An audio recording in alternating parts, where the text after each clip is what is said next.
Ott nincs testvériség. Az alá van vetve nekünk, de kb. Úgy, mint a tárgyi világ. Miért reagálnak agresszívan az emberek egy ilyen akcióra? Kötekedő, erőszakos megmozdulás. Emlékeztetik őket erre a kollektív bűnre, mert ez egy kollektív bűn. Tény, hogy aki vegán, az nem vesz ebben részt. Viszont nem bírok egyetérteni azzal az üggyel, ami mellett kiállnak, amíg nem kapok választ arra a kérdésemre, hogy akkor hogy számolnak el magukban azzal, amikor leütnek egy szúnyogot a karjukon. Amit a nagyüzemi állattartásban művelünk, az démoni. Az démoni. Sziasztok, én a Radikális Vegán vagyok, és elég régen csináltam ilyen hosszabb reakció videó stílusú videót ide YouTube-ra. Egyrészt, mert elég elfoglalt voltam, külföldön egy szörmeellenes kampányban vettem részt, másrészt, mert nem igazán volt olyan videó, aminél úgy éreztem, hogy érdemes leülni és így hosszabban kifejteni a véleményemet vele kapcsolatban. Egészen addig, amíg nemrég valaki elküldött nekem egy új interjút Puzsér Róberttel. Elsősorban a vallásról szólt ez a beszélgetés, viszont a vége felé Puzsér felhozta a veganizmus és az állatok elnyomásának témáját. Szóval ennek örömére gondoltam, hogy készítek egy videót, ahol reagálok erre is, és korábbi kijelentéseire is a veganizmussal, vegán aktivizmussal kapcsolatban. Kezdjük azzal a klippel, ami inspirálta ezt az egész videót. Gondoljuk azt, hogy ez most ki van maxolva, ez a homo novus, ez a végső állapota az embernek, és innen már nincs hova fejlődni. De én azt gondolom, hogy bőven van. Tovább lehet terjeszteni a testvériségnek a körét. Van még hova bővíteni a testvériségnek a körét. Jelenleg az ember testvériséget él meg a másik emberrel. Most hagyjuk, hogy ebből a gyakorlatban mi valósul meg, de az erkölcs, a jóról és rosszról való fogalmaink mégis ezt diktálják. De mi van a többi élőlénnyel? Milyen viszonyban vagyunk a többi élőlénnyel? Ott nincs testvériség. Az alá van vetve nekünk, de kb. Úgy, mint a tárgyi világ. És úgy bánunk velük, hogy arra nincsen mentség. Amit a nagyüzemi állattartásban művelünk, az démoni. Az démoni. Azzal, ami itt elhangzott, azzal 100%-ban teljes mértékben egyetértek, és szinte tökéletes megfogalmazása annak, hogy mi is a veganizmus valójában. A veganizmus lényege a faizmus megszüntetése, ugye a faizmus az a gondolkodásmód, ami egy vélt felsőbbrendűséget ad az embernek. Ez a gondolkodásmód, ez szinte egy az egyben ugyanolyan, mint a rasszizmus, a nők elnyomása, a homofóbia, az összes többi olyan elnyomó gondolkodásmód, ami erkölcsileg irreleváns tulajdonságok alapján degradál tárgyi szintre egy másik érzőcsoportot. Ha mondjuk én azt mondom, hogy van egy ember, és ezt az embert én erőszakkal termékenyítem, amikor megszületik a gyereke, elveszem a gyerekét, megölöm a gyerekét, majd azt az embert kihasználom, felhasználom a saját céljaimra, majd amint nem hoz nekem profitot, megölöm azt az embert, akkor vajon a többség mit mondana, hogy miért ne öljen meg azt az embert? Valószínűleg nem annak az embernek a bőrszínét mutatná nekem, hogy nézd meg azért, mert fehér. Nem azon gondolkodna, hogy mennyire okos, mennyire tud megoldani egy matek feladatot, milyen nyelven beszél, tud-e beszélni, hanem valószínűleg azt mondaná, hogy azért ne csináljam ezt azzal az emberrel, mert érez, mert ártatlan, mert van egy szubjektív tapasztalata, van egy szemszöge, és az ő szemszögét is figyelembe kell vennem, nem csak a saját szemszögemet. Viszont ezek a tulajdonságok, ezek pontosan ugyanúgy igazak azokra az állatokra, akiket az ember jelenleg kizsákmányol, és a semmivel, tárgyakkal teszi egyenlővé. A veganizmusnak pontosan ez a célja, hogy Puzsér is fogalmazott, hogy a testvériségi körünket kiterjesszük, hogy ne egy antropocentrikus, emberközpontú világban gondolkodjunk, hanem amikor az énen kívül arra gondolunk, hogy mi, akkor abban a miben benne van az összes érző lény, és nem csak az ember. Ennek most jelenleg ma nincs erkölcsi tartalma. Hogy nincs erkölcsi tartalma? Hát azért nincs, mert az óemberhez képest, amikor a Krisztus az új embert megalkotta, ez nem volt kilátásban. Ez nem volt a látótérben. És nem a Krisztus látóterében nem volt, mert a Krisztus is úgy jött el, hogy az, amit a Krisztus elhozott, akkorra már megérett az emberiség pszichéjében. 1000 szájból töredékesen elhangzottak azok az igazságok, amiket a Krisztus elhozott. Ilyen megérett az idő, hogy eljöjjön a Krisztus, és aztán a Krisztusban ez a fejlődő, ez az érlelődő tudat, és psziché, és érzelmi állapot, ez koncentrálódott.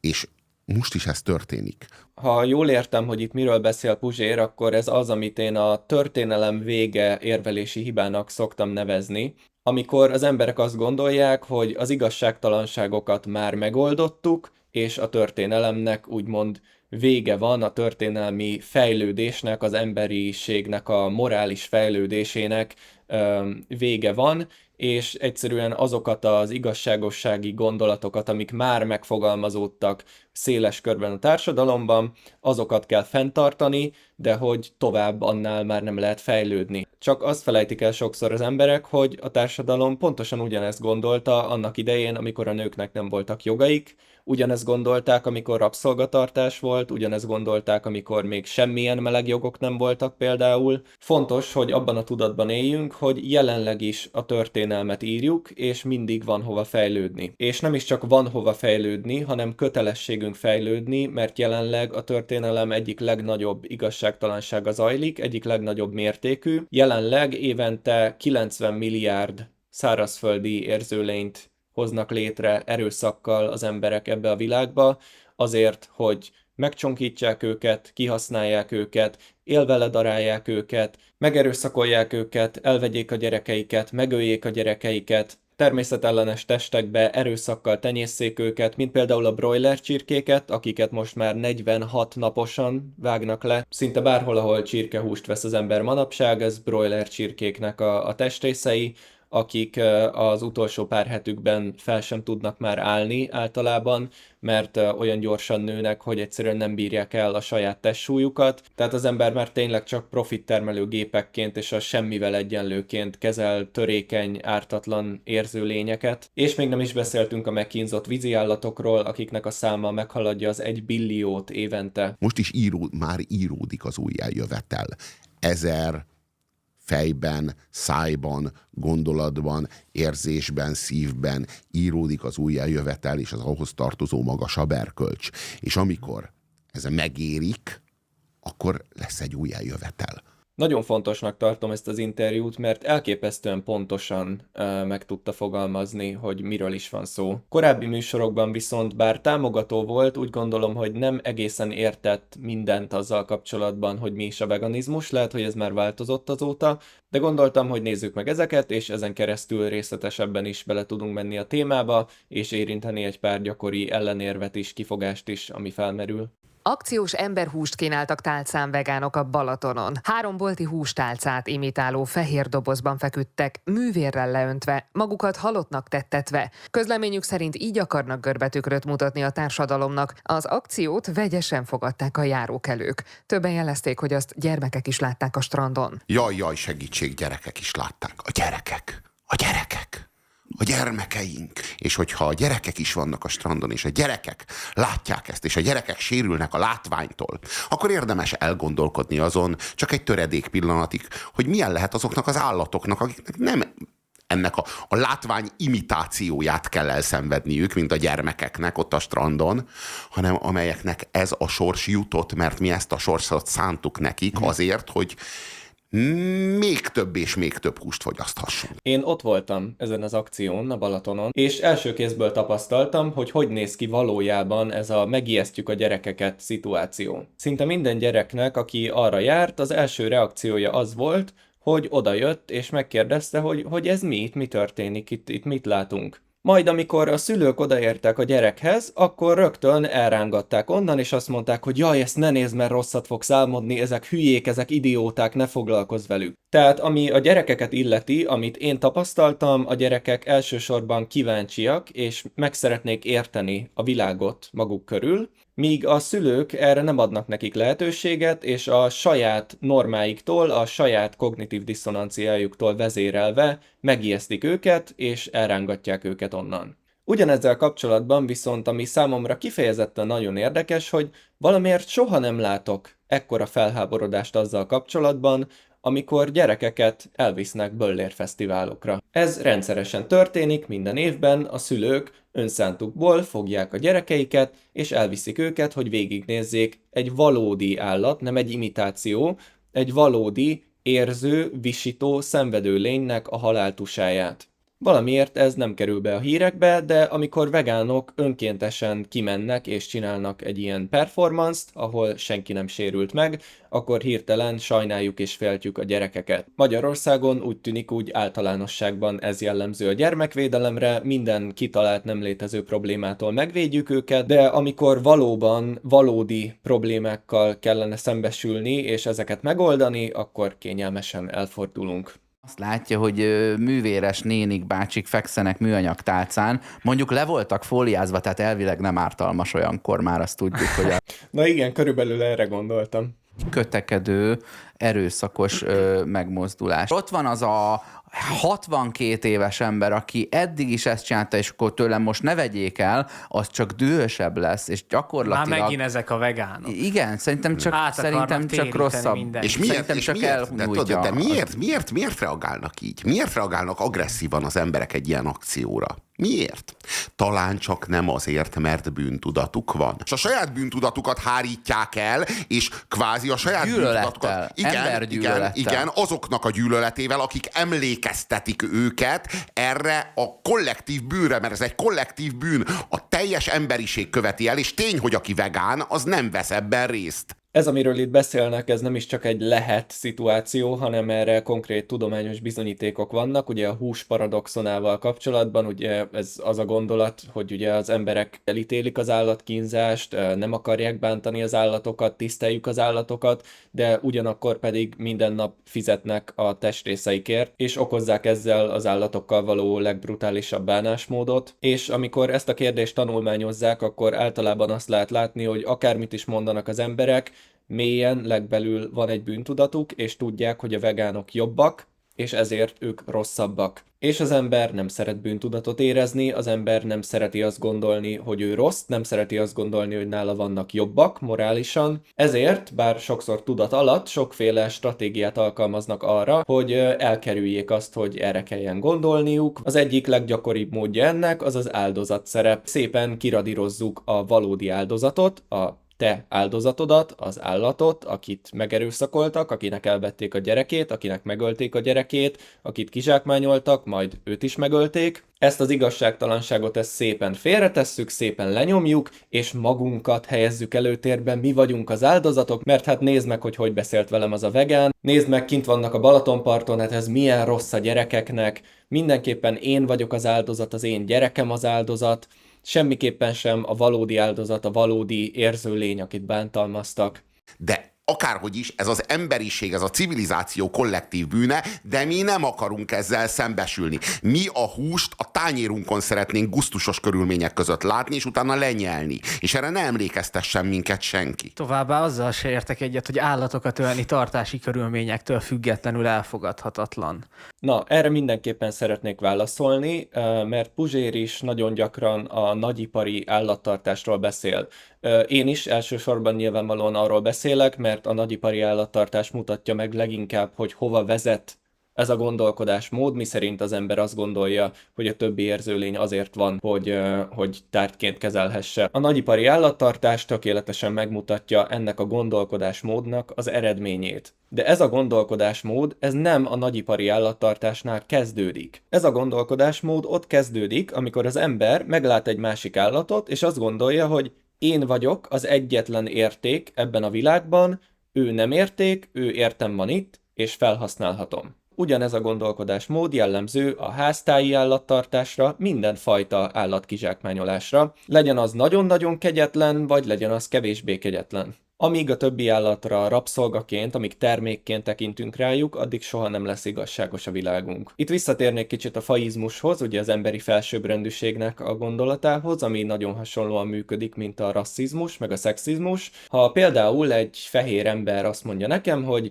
én bizony rabszolgaként tartom a feketét, de nem értek egyet a nagyüzemi rabszolgatartással, a nagyon kegyetlen rabszolgatartással. Én jól tartom a rabszolgámat, én nem bántalmazom, de azért kihasználom, és azért végül is értem van itt, azért van itt, hogy engem szolgáljon. Akkor én valószínűleg megkérdezném ettől a fehér embertől, hogy mi az a különbség, mi az az etikailag, erkölcsileg releváns különbség egy fehér ember és egy fekete ember között, ami igazolja azt, hogy egy feketével így bánhatsz, de egy fehérrel nem. Mi az a különbség azon kívül, hogy milyen címkét aggattál az egyénre, rabszolga, haszonállat, ami alátámasztja azt, hogy ezen a területen belül másképp bánsz vele. Na most én ugyanezt kérdezném meg egy olyan embertől, aki azt mondja, hogy én elítélem a nagyüzemi állattartást, de a háztáit, a kisméretű állattartást elfogadom, hogy mi az a különbség mondjuk egy sertés és egy ember között, mi az az erkölcsileg releváns tulajdonság, ami hiányzik egy sertésből, de megvan egy emberben, ami alá tudja azt támasztani, hogy a sertést a legjobb körülmények között is elektromosan sokkolod és elvágod a torkát, míg egy emberrel ugyanezt nem helyes megtenni. Megsúgom, nincsen ilyen tulajdonság. Gyakran például az intelligenciát hozzák fel, de elég problémás világot teremtene egy olyan gondolkodásmód, ami szerint az intelligencia alapján döntjük el, hogy kit bánthatunk és kit nem. Hiszen vannak olyan emberek, például gyerekek, vagy bizonyos fogyatékkal élő emberek, akik körülbelül intelligenciájukat tekintve egy sertés szintjén vannak. Ami egyébként egyáltalán nem azt jelenti, hogy buták, mert a sertés egy viszonylag okos és komplex állat, egy kutyánál is okosabb, de ha ezt a logikát követjük, akkor ezek az emberek és a kutyák is például mehetnek a vágóhídra. Vagy amit még például sokszor felhoznak, hogy de a sertést azt erre tenyésztették. Ha megnézzük kicsit részletesebben a rabszolgatartás történelmét, akkor észrevehetjük, hogy az 1800-as években Amerikában rabszolgákat tenyésztettek. Voltak rabszolgafarmok, ahol szelektíven tenyésztettek embereket, hogy minél inkább megfeleljenek arra a munkára, amire fel akarják őket használni, és nagyon-nagyon sok ember kifejezetten azért született, hogy rabszolga legyen. Ha a nem vegán logikáját követjük, akkor ez teljesen rendben volt, és nem volt helyes véget vetni a rabszolgatartásnak. Nagyon-nagyon sokban különbözik egy átlagos ember és egy átlagos sertés, mint ahogy ember és ember között is vannak különbségek, de egyik sem morálisan releváns, amikor arról van szó, hogy elvághatjuk-e a torkát, felhasználhatjuk-e a saját céljainkra. Viszont nem bírok egyetérteni azzal az üggyel, ami mellett kiállnak, amíg nem kapok választ arra a kérdésemre, hogy akkor hogy számolnak el magukban azzal, amikor leütnek egy szúnyogot a karjukon. De lehet ám, hogy nem ütik le.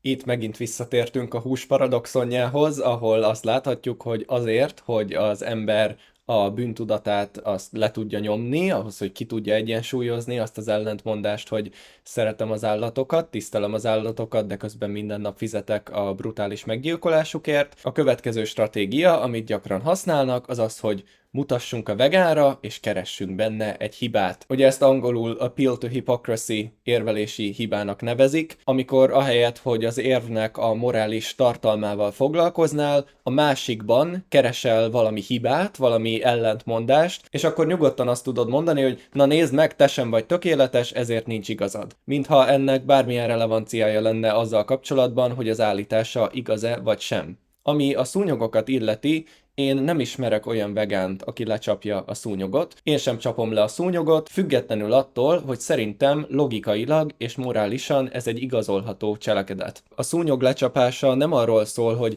én egy felsőbbrendű lény vagyok, és jogom van téged felhasználni azért, mert finom a hús, hanem arról szól, hogy valaki megtámadott, megvédem magam tőle. Legyen az szúnyog, legyen az egy kutya, ha egy kutya rám támad, és el akarja harapni a torkomat, tőle is jogom van megvédeni magamat, mint ahogy egy vérszívó embertől is jogom lenne megvédeni magamat, a szúnyogok ráadásul betegségeket is terjesztenek, tehát ez egy önvédelmi helyzet. Egy önvédelmi helyzetben valóban te vagy az áldozat, ami viszont a húsevést, vagy lóversenyt, vagy cirkuszt, vagy egy másik faj anyatejének a megivását illeti, ott nem te vagy az áldozat, ott neked vannak áldozataid.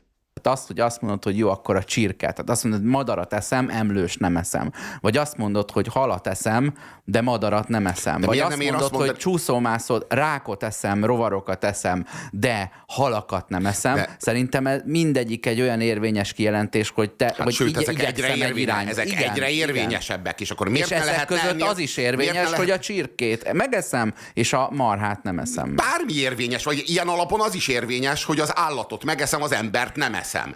Itt tulajdonképpen arról a gyakori és véleményem szerint általában őszintétlen kérdésről van szó, hogy de hát hol húzod meg a határt? Amire vegánként egy nagyon-nagyon egyszerű válaszom van, a szubjektív tapasztalatnál húzom meg a határt, ott húzom meg a határt, hogyha megölöm azt az egyént, azzal elveszek-e tőle valamit, és meg tudja tapasztalni azt, hogy nem akarok meghalni, érez-e fájdalmat, érző lényről van-e szó. A legtöbb állat ebbe a kategóriába tartozik, a legtöbb állatnak van egy központi idegrendszere, van agya, vannak fájdalomreceptoraik, tehát van egy tapasztalata a világról, amit én el tudok tőle venni, vagy földi pokollá tudom tenni azt a tapasztalatot. Ezért szubjektív tapasztalattal rendelkező érző lényeket, akikből nem hiányzik semmilyen olyan erkölcsileg releváns tulajdonság, ami igazolná ezt a kegyetlen bánásmódot, nem helyes kizsákmányolni, nem helyes tárgyakkal egyenlővé tenni. A növények például ezzel ellentétben, és bizonyos állatok is, például a tengeri szivacs vagy korall, és biztos van még egy pár példa,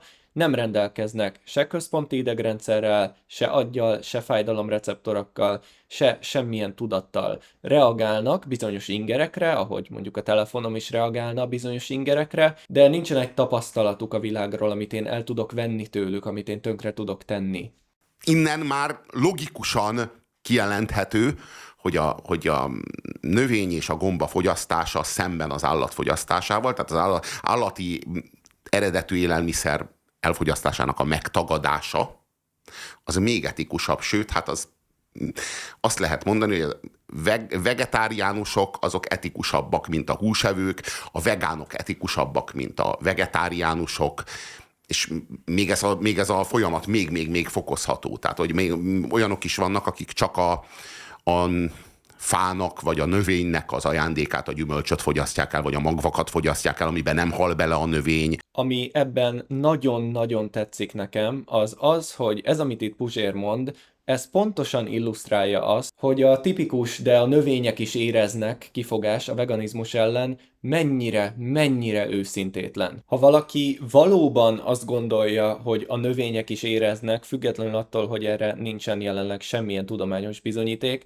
akkor annak nem az lesz a konklúziója, hogy hát akkor mostantól bármit csinálhatok, és annyi állatot ölök meg, és annyi növényt ölök meg, amennyit akarok, hanem az lesz a konklúziója, ami például itt Puzsérnak, hogy mi az az életmód, amivel a legkevésbé tudok ártani állatoknak és növényeknek. Azokat az állatokat, akiket a vegyes étrendű és húsevő emberek megesznek, őket is etetni kell növényekkel, nekik is létre kell hozni legelőket, ami rengeteg erdőírtással jár, ezért tartunk ott, hogy az erdőírtások elsődleges okozója jelenleg az állattartás. Tehát, hogyha a növények is éreznek gyakori kifogás őszinte lenne, akkor még véletlenül sem az lenne ebből a konklúzió, hogy akkor ne legyünk vegánok, és folytassuk az évi 90 milliárd szerencsétlen szárazföldi állat kínzását, hanem az lenne a konklúzió, hogy rendben, akkor nézzük meg, hogy mit tudunk tenni. Nézzük meg, hogy melyik az a lény, amelyik a legalacsonyabb tudati szinten van, amelyiknek az, hogyha megöljük, az, hogyha felhasználjuk,